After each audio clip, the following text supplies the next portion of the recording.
I'm Carson Wells. Coming up, I'll take you to the San Jose Mineta International Airport where the holiday travel season is in full swing. And I'll give you some tips on how to make your life a little easier. The Israel-Hamas conflict is prompting protests around the Bay Area. See how protesters are taking a stand and urging local lawmakers to advocate for peace. That story is just ahead.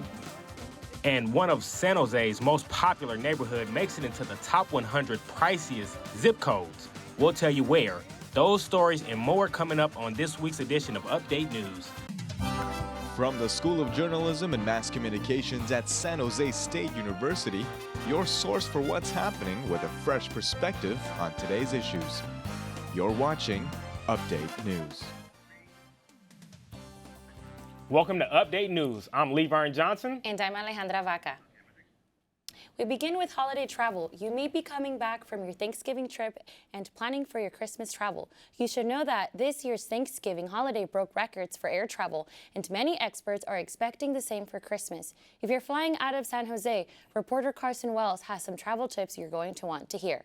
This year's Thanksgiving weekend shattered air travel records with the highest number of people going through security in a single day. Just under 3 million people were screened at airports on Sunday alone, according to the Transportation Security Administration. Among them, San Diego resident Abby Jones. Taking deep breaths, not rushing.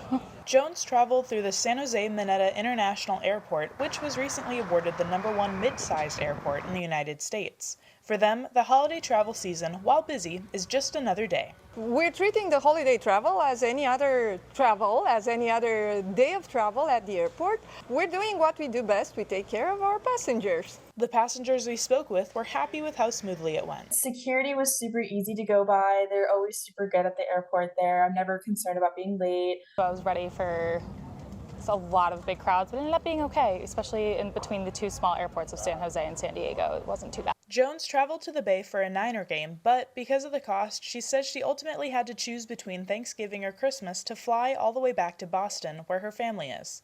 As it turns out, tickets aren't cheap this year, but technically they're cheaper than in previous years. Data from Flight Aggregator and Kayak show that prices for Christmas flights are down 23% from a year ago.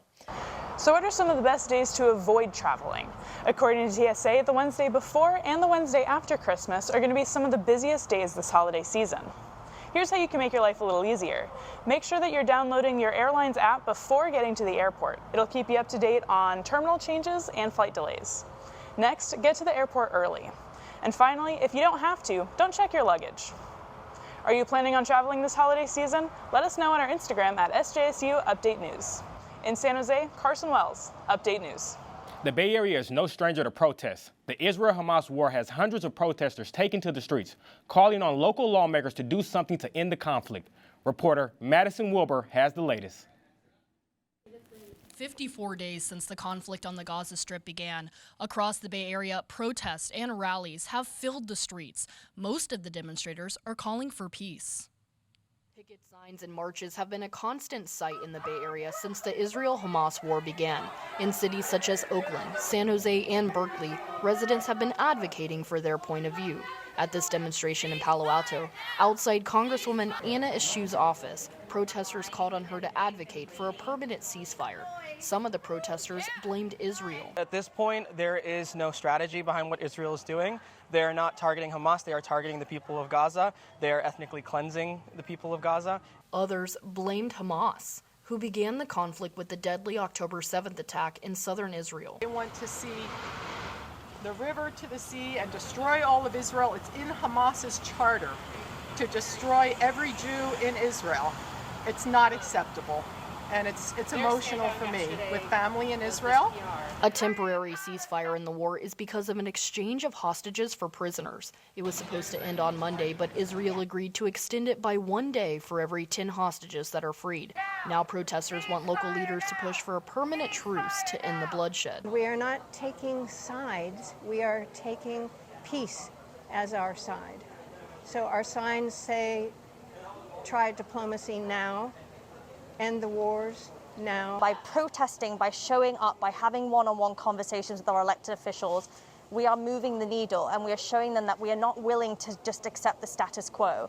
We want a change, and we want a permanent change. Disappointed they couldn't get to talk to the Congresswoman, the crowd left letters for her and taped them to her door. Right now, international mediators are working to try and extend the ceasefire that is on the verge of expiring. The most recent info that we have is that it is being extended by one more day. In San Jose, this is Madison Wilbur, Update News. Former First Lady Rosalynn Carter's memorial service took place in her hometown of Plains, Georgia this week. President Biden, Vice President Kamala Harris, former President Clinton, and all 5 living First Ladies joined her family in honoring her life. Famously known as the Steel Magnolia, Rosalynn Carter carved out her own role during President Jimmy Carter's term in office. She was a strong advocate for mental health during a time when mental illness was rarely talked about. After his presidency, the Carters continued their humanitarian work, helping to build homes for the poor. Ms. Carter was 96 years old. There's lots more national news. Here's Madison's 1-minute roundup. Welcome to Minute with Madison. Let's begin. 2 local officials in Arizona were indicted by a grand jury for delaying the certification results of an election. The indictment alleges that Cochise County supervisors Peggy Judd and Tom Crosby committed 2 felonies by conspiring to delay the certification and interfering with the Secretary of State's statewide canvass. Environmentalists are suing the National Park Service, accusing them of violating the law. The NPS announced last year that they were going to begin a seedling planting project to replace sequoia trees that were lost in the wildfires. The conservation groups are saying this is not necessary, and the locations chosen for the replanting places human involvement in the ecosystem where it is prohibited. In Idaho, law enforcement seized more than 5,000 fentanyl pills with an estimated $75,000 street value. The 2 men who were in possession of the drugs are being charged with possession with intent to deliver. Alex Murdaugh, the former South Carolina attorney who is currently serving 2 life sentences for the murder of his wife and son, was charged with 27 more years in jail. He accepted a plea deal against nearly 24 financial charges, including forgery, tax evasion, and more. And that's your national news in a minute. I'm Madison Wilbur. More affordable housing is on its way to San Jose. This time, it is an upscale apartment complex in one of the city's most sought-after neighborhoods. But how much will it lower the rents? Reporter Larry Larkin has the story. This building in San Jose is Modera de Alameda. It is next to a Whole Foods market and about a block away from the Diridon transportation hub. A great location for downtown dwellers. Now the City Council is greenlighting a plan to turn the complex into affordable housing. It may seem like a win-win, but one resident who spoke at the City Council meeting on November 14th seemed skeptical about how much more affordable it would really be. It looked to be very similar to what the current rents are at the property. So if you could just shed a little light on why this is a public benefit and why we'd be foregoing significant tax revenue to support a project that isn't actually supporting affordable housing. Currently, the complex has 168 apartments. Its website lists 1-bedroom starting at just under $2,800 a month. 2-bedrooms start around $3,800 a month.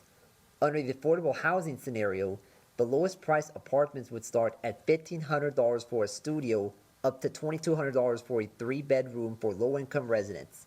The rest would start at $2,400 for a studio, up to $3,400 for a 3-bedroom for those making 80% of the area's median income. The plan calls for a 75-year agreement between the developer and the city. This is important because it advances one of the housing department's key goals of maintaining long-term affordability. Once the property is converted to affordable housing, owners will no longer be required to pay roughly $1 million in taxes and fees, but will be required to keep the property up. It is the responsibility of all property owners, whether those are affordable housing properties or market rate properties, to maintain their properties. The conversion to affordable housing will take place as soon as the purchase goes through, which could take up to 1.5 years. Affordable housing is exempt from paying property taxes under the welfare exemption in the California Constitution. In San Jose, Larry Larkin, Update News. From affordable apartments to those that are much more expensive, we're talking about San Jose Santana Row. For the first time, it has cracked the list of the 100 most expensive zip codes in the country. Just how expensive is it? Reporter Denise Velasco has that story. Santa Clara is the second most expensive county in the U.S. to buy a home. That's according to a new report in the real estate trend blog Property Shark. The report also says the county has 16 of the top 100 most expensive zip codes in the nation. Among them, Santana Row, home to Santa Clara County's top retail, restaurants, and luxury condos. Just about everything you need, all in one area. And you have easy access. I like Santana Row because it's always pretty lively and it's nicely decorated around the holidays. It just makes it feel a little more elevated than other shopping areas. Just how expensive is it to live here? Santana Row has a $2 million medium home price. Even so, realtors say it is in high demand because the area is safe, it offers great schools nearby, and lots of high-end restaurants and stores. I would say the best part of working here is that there's always something to do. There's always events happening here. For the most part, it's very busy, very fast-paced, and that's what I like the most about this place, I would say. Despite the asking price, homes here are competitively priced and still selling. So it's a nice change of pace and stuff. I would say I enjoy it a lot, but I do miss serving just because of the money. But it's just enjoy just because while I'm trying to pay for my schooling, this is a nice alternative to pay off my bills. So. In Santana Row, Denise Velasco, Update News. There's a rather dubious gift coming your way, but you might consider it a lump of coal in your stocking. Northern Californians will pay nearly $400 more a year for electric and gas service. That's courtesy of Pacific Gas and Electric. The California Public Utilities Commission recently approved the increase. The rate hike will pay for putting thousands of miles of power lines underground in areas that are at high risk for wildfires. The rate hike will go into effect early next year. There's lots more ahead when we come back. A short film involving San Jose State alums and current students is getting a lot of buzz. Could it become an Academy Award nominee? That story is just ahead. Is artificial intelligence the wave of the future when it comes to music? And why some well-known artists are embracing the concept? That story is coming up. Rain, snow, who knows? Stay tuned, coming up.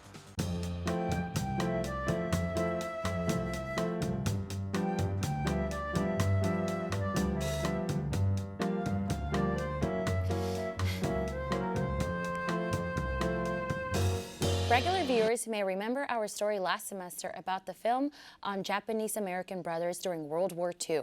In the short subject film, Nisei appears to be in serious contention for next year's Academy Awards. It was produced by Spartan Film Studios. A San Jose State alumnus wrote the script about his grandfather, a World War II veteran who served in the most highly decorated unit in U.S. military history. 36 current and former San Jose students also worked on the film. It has already won awards at several film festivals, including CineQuest. Here's something to consider if you've got art skills and you're looking for a major with good job prospects. There's a strong demand statewide for elementary and secondary school art teachers. Cal State San Marcos in Southern California will soon become the first California State University campus to offer an undergraduate arts major for prospective teachers. Other CSUs are expected to follow.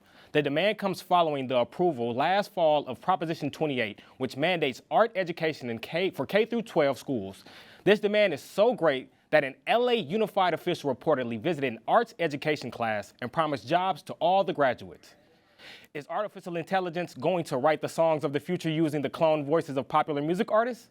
And are artists on board with the concept? Reporter Alexis Marquez takes a look at those questions. YouTube is launching a pilot project called DreamTrack. It clones the voices of a handful of famous singers and creates a song based on whatever the user asks for. Including Alec Benjamin, Demi Lovato, T-Pain, John Legend, and more have agreed to have their voices cloned to be a part of the DreamTrack project. Here's how it works. Users will create a song by entering a feeling or concept into a prompt box and selecting the artist. Then it spits out a song, in this case, cloning pop star Charlie Puth. Baby, we've got nothing in common, but I know that I'm what you've been wanting. Some people see this as a tool that can help artists. It's a win-win in that respect. You're encouraging lots of people to create content using your voice. And if they're successful to release something, instead of releasing maybe like 100 songs a year or however many a music artist release, now they can release a lot more than that. While others have some concerns. I like the idea of AI creating ideas, generating things that musicians could use, but the idea of it using someone's voice without that person's permission to send a message or perform in a way that that artist wouldn't have performed is concerning. So far, YouTube parent company Google has the permission of the artists who have signed on to the pilot project, but there are still lots of questions. Professor McKenzie also believes that AI vocals and music will never replace the real thing. He believes it is only going to expand what an artist can do now. Real music, others say, is here to stay. Ultimately, we know that when a choir gets together and sings certain things, people's hearts beat the same, right? They start pulsing. I mean, these things happen to us physically as human beings that are essential. One big question that would have to be answered is, how would the artists be compensated? Live in San Jose, I'm Alexis Marquez, Update News. There are some exciting things going on at Moffett Field in Mountain View these days. There's a new experimental airship being stored at the field hangar called Pathfinder 1. It's twice the size of Goodyear Blimp. Soon, test flights are planned for the large airship built in more than 80 years since the ill-fated Hindenburg. The Pathfinder uses a non-flammable gas to fly, backed by Google co-founder Sergey Brin. The plan is for airships to assist with aid during humanitarian crisis. The giant vessel does not need an airstrip during landing. Have you ever shopped for skincare and looked at the price tag and thought, really? In a world of luxury, premium, and drugstore skincare options, taking care of your skin should be simple and inexpensive. From cleansers to serums, I set out to find a simplified and affordable skincare routine. Expensive skincare formulas don't always mean better. In fact, experts say plenty of drugstore brands like CeraVe, Cetaphil, and Panoxyl are known to be more efficient formulas at an affordable price point. So what products should you focus on? If my client is on a tight budget, I can always recommend that they should at least have a great cleanser, a moisturizer, and an SPF for morning, and a cleanser and a moisturizer and a retinol for night. My budget? I don't know. I think it's the same every time I go to Target. I think it's like $20, maybe $25. The good news, you only need 3 items per morning and night. It's that simple. Experts say although retinoids are known for clearing acne, they also reverse sun damage from UV rays, boost cell turnover, and stimulate collagen to help smooth out wrinkles. But for some, a 3-step system might not be ideal. So I don't know, I don't think I could be a 3-product girly, not right now. But yeah, if my skin wasn't so sensitive, maybe, but I have to use a lot of stuff for like hydration and like locking in hydration. The best advice, start with a professional assessment and plan of care. We treat your acne, we treat any fine lines and wrinkles, any scarring that you have, or just the texture of your skin. The takeaway, the priciest ingredients for most well-known brands aren't always proven to work. You should find out what works for your skin type and your budget. Some San Jose State residents have noticed that their tap water looks a bit cloudy, and they're wondering if it's safe to drink. Reporter Demetrius Chevers-Rose went looking for answers. Residents are questioning why the tap water in their area has quickly changed from clear to white and murky. San Jose Water mailed an announcement to all Southside residents, alerting them that their tap water was going to temporarily look different because of maintenance work. I spoke with Matt Keller from Santa Clara Valley Water, and he says there is nothing detrimental in the water. Valley Water is doing some maintenance on our Santa Teresa water treatment plant, which serves this area. And so it's obviously important infrastructure for us. We got to make sure it's up and running. We're also doing maintenance and infrastructure work on our pipeline system. We use a lot of groundwater in Santa Clara County, and it's not unusual for groundwater to be used for drinking water, and it's safe. But people will notice a difference when they maybe see, a little bit more cloudy. Sometimes it leaves spots on dishes. South San Jose typically receives surface water directly from the reservoirs, but for the next 6 months, San Jose Water will be supplying residents with groundwater from different wells around the city. Especially living in San Jose, you need to be adaptable, right? Because your surface water systems or, your reservoirs might get depleted over time. We have an extended period of drought. Then at that point, we have the ability to turn to the groundwater, to supplement and still give everybody water. The agency says, despite the safety of groundwater, many residents are still questioning it. It's a personal preference. Everyone has a different palatability. It's like Coke versus Pepsi. Different flavors, right? And everyone has a favorite. You're used to something and boom, all of a sudden there's a switch. But we are lucky enough to be able to continue serving water while Valley Water is doing some much needed maintenance that they've, got to stay on top of. An unusual respiratory illness is making dogs sick across the country. It's leaving veterinarians and dog owners puzzled and concerned. The mysterious and rapidly evolving disease is being transmitted between dogs. It targets their respiratory system. The symptoms are similar to pneumonia. It causes an acute cough, repetitive sneezing, and eye or nasal discharge. Commonly prescribed antibiotics that are used to treat kennel cough are not working. Veterinarians are urging dog owners to be wary of exposing their dog to other canines. What's in store for your weekend weather? Alejandra Vaca has your forecast. Hi, this is Alejandra Vaca with your 7-day forecast. So this is what you can expect for the next 5 days. It's finally sweater weather, so we have some rain chances ahead into the midweek, into the weekend. So we also have some snow returning as well from Thursday into the weekend. And we might have some cooler temperatures from into the high 50s, low 60s.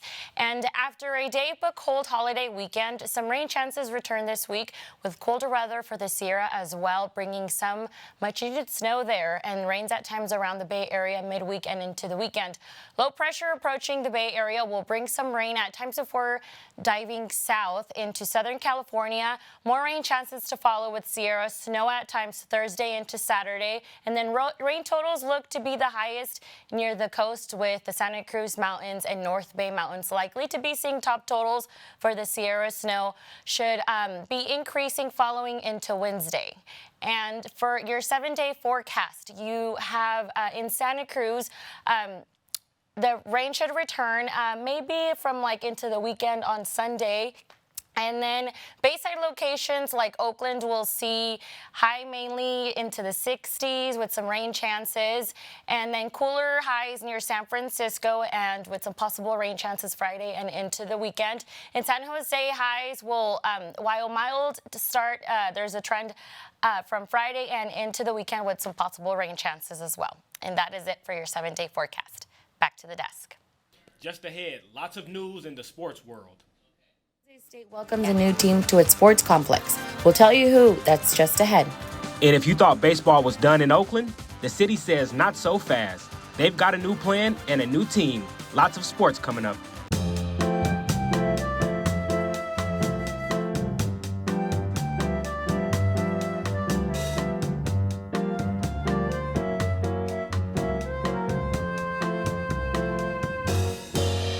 The saga of baseball in Oakland continues. Last week, Major League Baseball owners gave the A's the green light to leave for Sin City.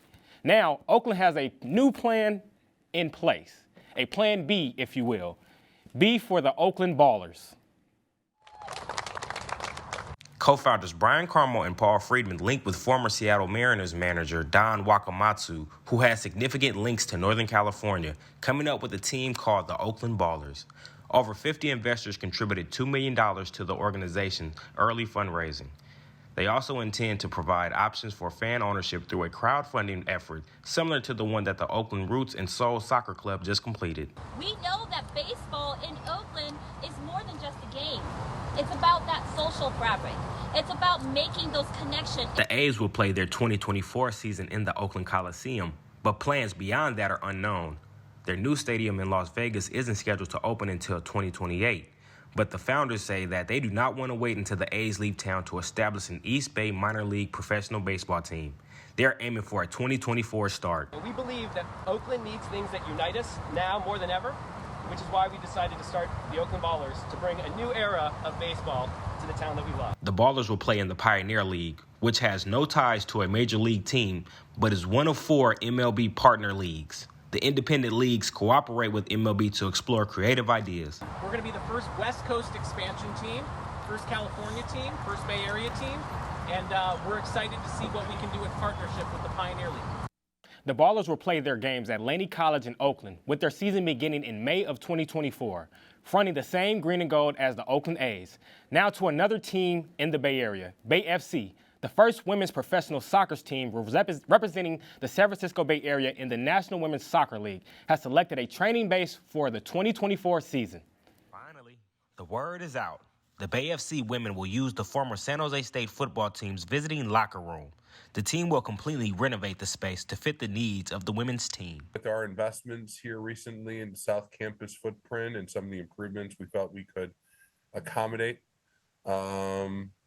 the professional team as they got started. The training complex will serve as Bay FC's primary preparation location for all home games in its debut season, near their home stadium, PayPal Park.